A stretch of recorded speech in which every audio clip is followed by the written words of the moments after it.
Sim, mas permita-me primeiro dar as boas-vindas mais uma vez a Alexander Grigorievich. Obrigado. Agradeço por ter aceitado o convite e vindo em um dia como este. Como combinamos todos os anos.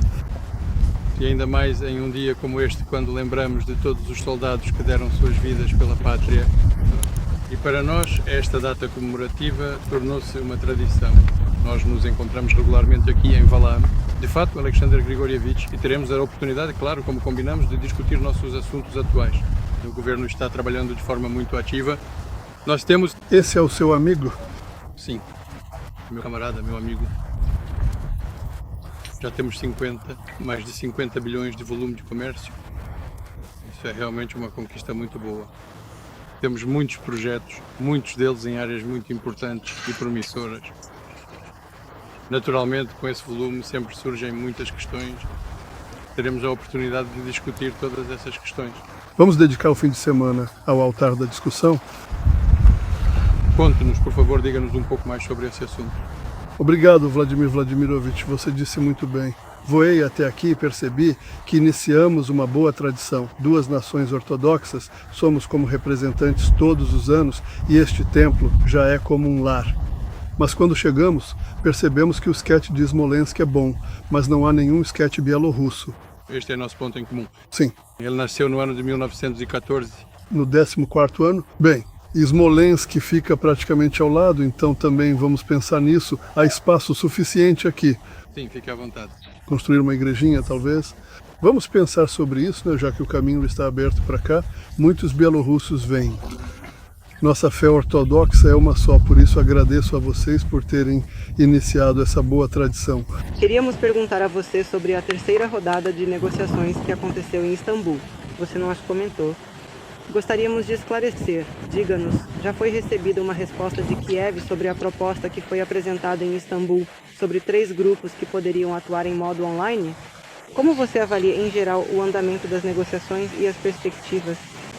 E mais um ponto. Recentemente, literalmente há poucos dias, Zelensky disse que, na verdade, acho que foi hoje. Que agora não faz sentido negociar com a Rússia e que é preciso esperar até que o regime mude. Bem, em princípio pode-se esperar. Se a liderança da Ucrânia acha que agora não é o momento e que é preciso esperar, tudo bem, estamos prontos. Espere. Essa é a primeira coisa. Segundo, afinal, nosso sistema político é baseado na Constituição da Federação Russa e o governo é formado estritamente de acordo com a lei fundamental do Estado. O mesmo não pode ser dito sobre a Ucrânia. Não quero entrar em detalhes agora, mas o governo atual não se baseia na Constituição ucraniana. A Constituição foi claramente violada, mas não quero entrar nesses detalhes. Quanto às negociações, elas são sempre realmente necessárias e sempre profundamente importantes, especialmente se houver um desejo genuíno de paz duradoura. De modo geral, vejo esse desenvolvimento significativo de forma positiva. Como alguém poderia ver de forma negativa o fato inegável e comovente de que centenas de pessoas conseguiram retornar à sua terra natal? Isso é algo positivo. Isso não é algo positivo? Claro que isso é positivo.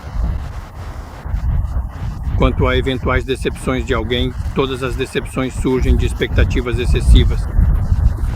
Essa é uma regra geral bem conhecida. Mas para resolver efetivamente essa questão complexa de forma pacífica, são absolutamente necessárias discussões detalhadas e minuciosas e certamente não em público. E esse processo deve ser feito com calma, em completo silêncio. Em outras palavras, por meio de um processo de negociação cuidadoso. E é exatamente por isso que propusemos a criação dos 3 grupos distintos que você mencionou especificamente. De modo geral, a reação do lado ucraniano foi positiva. Concordamos que podemos conduzir essas negociações sem câmeras e sem qualquer ruído político de maneira calma, buscando compromissos. Eles ainda não começaram a operar. Esse trabalho ainda não começou, mas de modo geral, repito, a reação inicial, como nos pareceu do lado ucraniano, foi positiva. Portanto, esperamos que esse processo seja bem sucedido.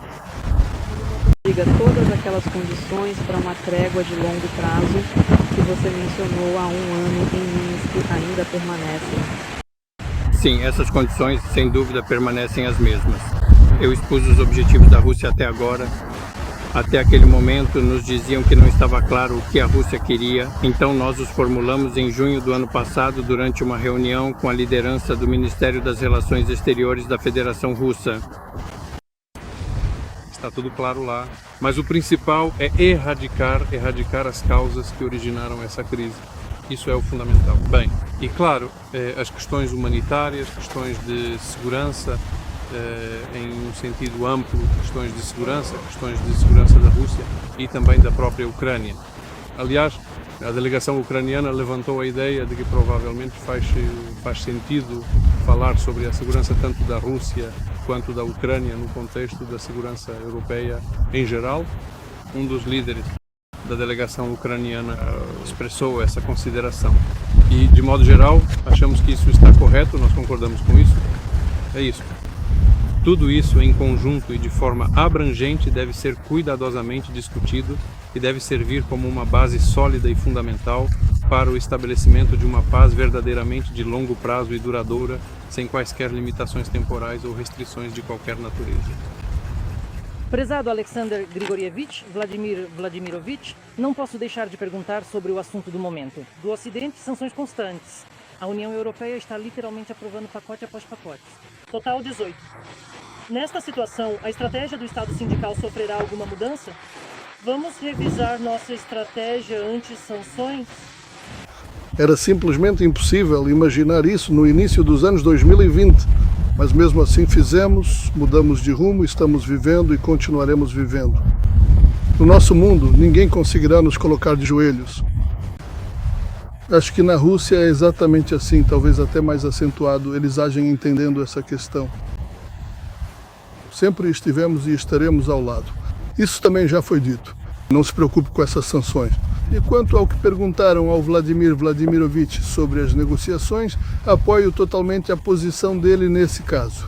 O presidente fala muito corretamente que, embora haja guerra, as negociações sempre acontecem. O erro dos ucranianos, e eu observo isso, é que eles exigem o impossível. O que eles dizem é o que a Rússia propõe. Como o presidente mencionou, isso deve ser resolvido na mesa de negociações. Há compromissos, concessões, reviravoltas e mudanças de direção que podem ocorrer. Mas agir de forma tão direta como você apontou é só para aparecer. Isso mostra que falamos muito, mas na verdade não queremos fazer nada. Por isso falei publicamente sobre a declaração do nosso amigo, por quem temos apreço, Donald Trump. Eu me lembro de como estávamos preocupados com a possibilidade dele ganhar e tudo mais. 50, 60, 10 dias. Também não é assim que se faz política.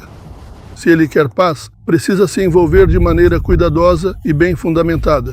Isso é um confronto militar e você não pode impor nada ali, especialmente a uma potência nuclear. Olha, chega a ser quase engraçado. Sabe, recentemente encontrei Vladimir Vladimirovich, conversei com um americano e disse isso abertamente para ele. São pessoas próximas a ele, amigos. Eu disse, você é o presidente? Se manifeste, mas faça tudo com cautela e é possível chegar a um acordo. De novo, tudo isso é apenas um cessar-fogo no ar. Eu já disse isso antes. Sim, a Rússia está interessada nisso e o presidente Putin também. Mas vocês é que não querem isso, não é? Digam ao Zelensky para aceitar, para que esses aparelhos voadores parem de cair na cabeça das pessoas. Quanto ao caso mais recente, sabe, quando na Bielorrússia encontraram 59 quilos de explosivos meticulosamente embalados com esferas de metal e outros componentes perigosos. Bem, pelo menos não explodiu, o que foi um grande alívio para todos os envolvidos. Teria atingido um prédio de 10 andares onde moravam pessoas comuns. E sobre o que os russos estão negociando em Istambul com os ucranianos, Vladimir Vladimirovich sabe, ele me ligou, lembra, agradeceu e a continuação foi na Bielorrússia. Nós fazemos todas essas trocas na fronteira, os ucranianos abriram o trecho da fronteira, o que não faziam antes. O tráfego ferroviário lá foi restabelecido, ou seja, há avanços. Falaram muito sobre as crianças.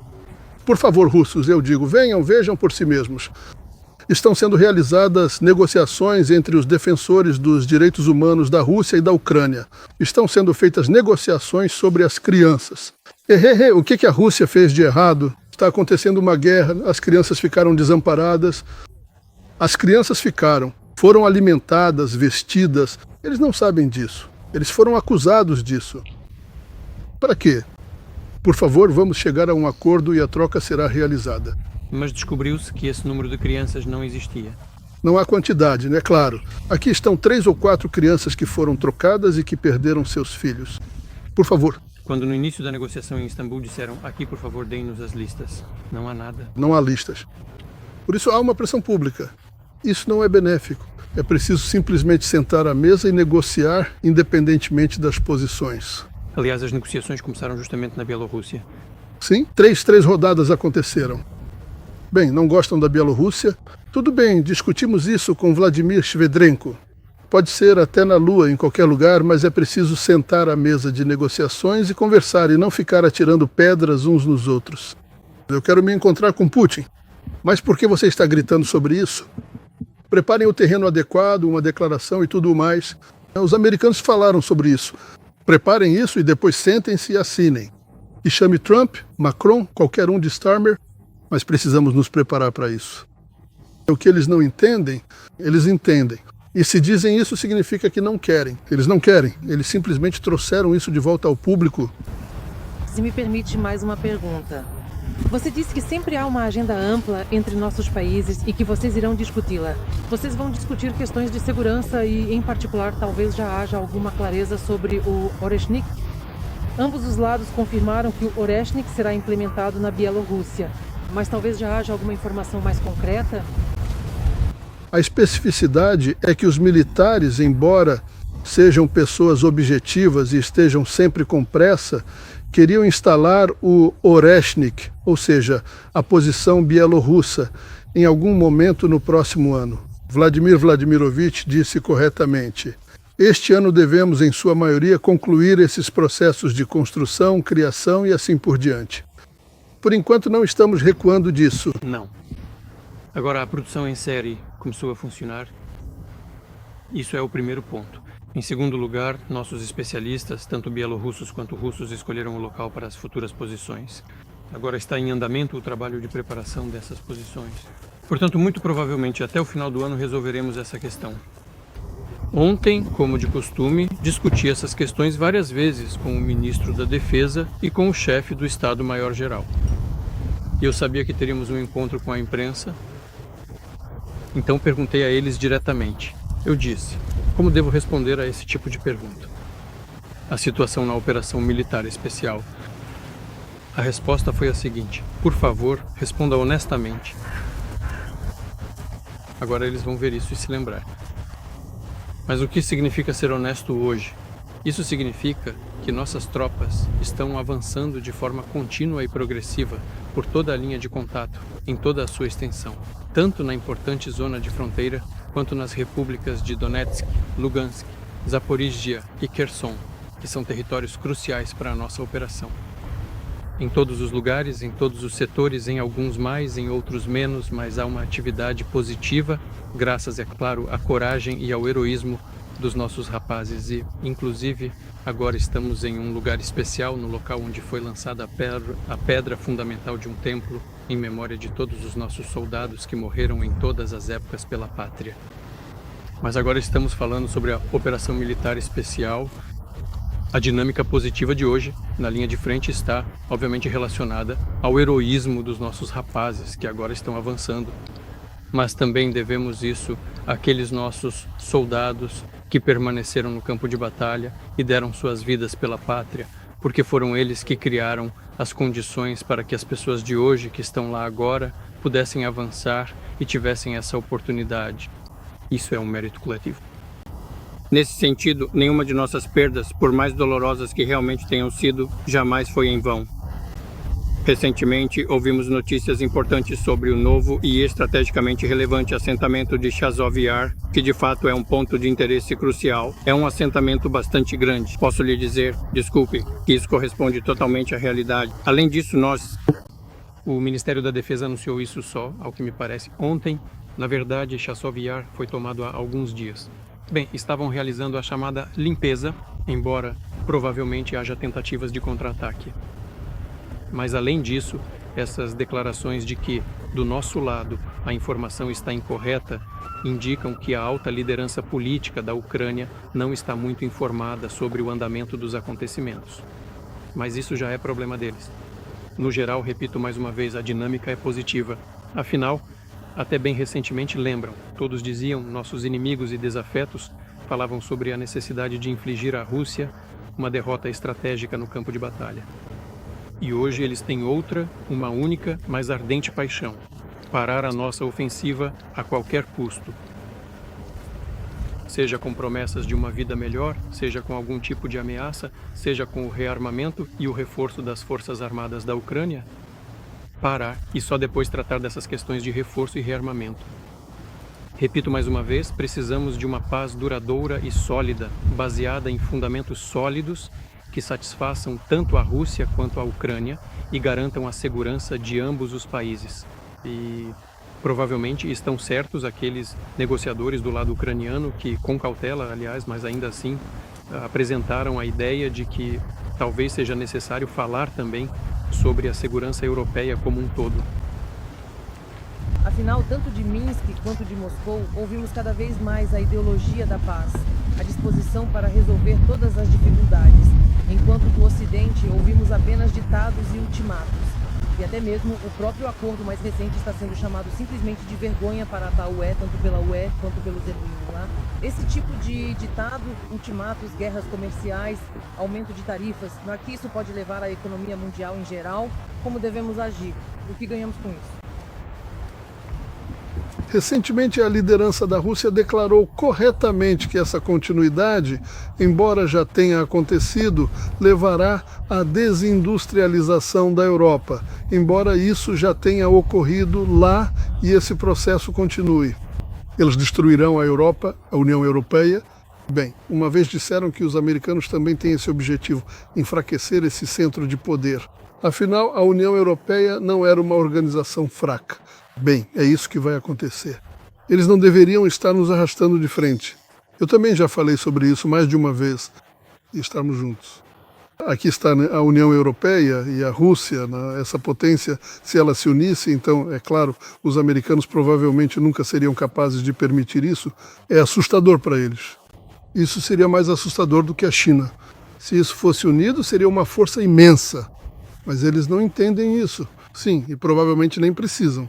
Eu olho para esses líderes, bem, não quero caracterizar Vladimir Vladimirovich. Bem, alguns já estão saindo, como dizem, patos mancos. Outros acabaram de chegar e já têm menos de 20% de aprovação. O povo não gosta dessa política. E por que os povos da Europa não gostam? E a principal razão é a posição deles em relação à Ucrânia. Eles próprios passam necessidade, mas enviam bilhões, até trilhões, em armamentos e ajuda para a Ucrânia. Bem, não sei, provavelmente isso está errado. Vocês sabem, até bem recentemente, politólogos e, em geral, os chamados círculos políticos diziam que a União Europeia era um gigante econômico, mas um anão político. Essas não são minhas palavras, não quero ofender ninguém. Nós mesmos lemos isso em fontes ocidentais. Mas, e eu sempre falei sobre isso antes, no mundo moderno, isso sempre foi importante e hoje é ainda mais. A soberania desempenha, pode-se dizer, um papel fundamental, inclusive para o desenvolvimento econômico. Então, estava claro que a União Europeia, a Europa, não tinha tanta soberania assim. Hoje ficou evidente que ela simplesmente não existe. O tema da Ucrânia, de uma forma ou de outra, ainda surge em todas as questões. E sobre os recentes escândalos que ocorreram na Ucrânia relacionados aos órgãos anticorrupção, como o senhor avalia isso? Como pode comentar o que está acontecendo lá? Alexandre Grigorievich, como o senhor pode comentar o escândalo envolvendo os órgãos anticorrupção? Eu pensei. Bem, o Ocidente está pressionando o Zelensky agora e eu observo isso e penso, o que o Zelensky esperava? Ele pegou bilhões, centenas de bilhões em dinheiro. O Ocidente diz, bem, queremos ver para onde esse dinheiro vai ser gasto. E sugeriram, em algum momento, criar um escritório anticorrupção e uma promotoria anticorrupção. Isso é justamente sobre soberania. Quem deu o dinheiro disse: queremos ver como é. Concordaram. Agora acordaram bem, provavelmente ou querem organizar eleições lá ou mais alguma coisa. Isso é para o povo. Tentaram fazer. O Ocidente rapidamente se organizou e disse não. E em 2 dias, ou quanto tempo foi, ele disse não. Em 2 horas a Rada cancelou tudo. Ele assinou a lei. Que soberania? Nenhuma soberania. E não precisa se indignar. Você pegou o dinheiro e quem deu queria controlar você, como um Estado sem soberania. Para onde você destinou o dinheiro. E vocês sabem para onde foi? Durante esse tempo, pessoas na Riviera Francesa e além construíram palácios imponentes e estão se sentindo muito bem. E até alguns estão de olho na presidência da Ucrânia. Por isso, essa confusão não pode ser chamada de outra coisa. E a base disso é justamente a perda de soberania e independência. Na verdade, a corrupção é um fenômeno negativo na sociedade que é característico de muitos, se não de todos os países do mundo. Não há nada de incomum nisso. A questão está no grau de corrupção e na capacidade da sociedade, na disposição e na habilidade de combater esse fenômeno. Mas o que significa a disposição e a capacidade da sociedade de combater a corrupção? Ou seja, a própria sociedade deve estar em condições de querer e ser capaz de lutar contra a corrupção. E isso, se a sociedade influencia tais processos, isso é parte da democracia. Mas a democracia não pode ser imposta de fora. Da mesma forma, não se pode combater fenômenos como a corrupção de fora, especialmente se estamos falando daqueles que também sofrem da mesma corrupção. O quê? Vocês não têm corrupção na Europa ou nos Estados Unidos? Lá ela é totalmente legalizada. Lá foi criado o Instituto do Lobby. O que é isso? O dinheiro circula, é distribuído para representantes do poder em todos os níveis. É só isso. Isso também é corrupção. E aqui? Aqui está claro que a Ucrânia é um país onde a corrupção realmente transborda. É possível combatê-la de fora? Aqui o Alexander Grigorievich disse, criaram esses vários órgãos. Eles não se subordinam às autoridades locais de forma alguma, nem ao presidente, nem ao parlamento, a ninguém. É uma instituição externa. Ouça, acabei de dizer, é possível trazer democracia de fora, inclusive instituições de combate à corrupção? Quando foram criadas essas instituições na Ucrânia? Em 2015.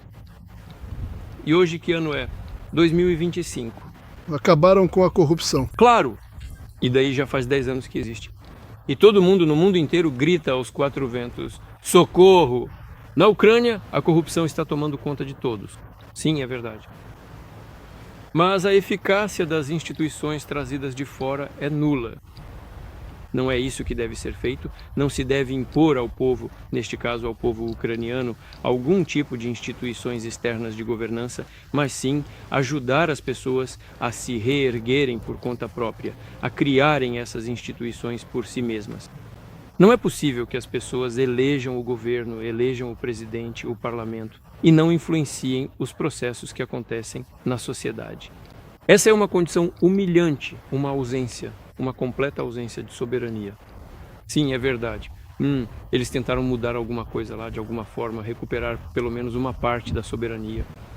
Assim que não gostaram, veio uma ordem de cima, um estalo de dedos, e tudo foi imediatamente devolvido ao estado anterior. Teria sido melhor se não tivessem feito nada. Se tivessem ficado, quietos no seu canto, tudo teria ficado encoberto e tranquilo. No final, só passaram vergonha, e foi só isso. Mas a própria ideia de que é preciso, de alguma forma, recuperar pelo menos uma parte da soberania, é claro, está correta, não há o que dizer aqui. Vamos para a última pergunta. Vamos sim. Vamos encerrar, senão vamos ficar aqui até o fim com você. Esclarecer sobre o processo de negociação em relação à Ucrânia está acontecendo de forma difícil, não é rápido. Nesse sentido, você já comentou parcialmente, Alexander Grigorievich, mas mesmo assim, Belarus está pronta para prestar algum tipo de assistência? A Rússia precisa disso? Já faz tempo que combinamos com Vladimir Vladimirovich. Se for necessário, ele sempre avisará, envolverá Belarus, tanto no processo quanto nos processos. Questões importantes, troca de prisioneiros de guerra, feridos e assim por diante.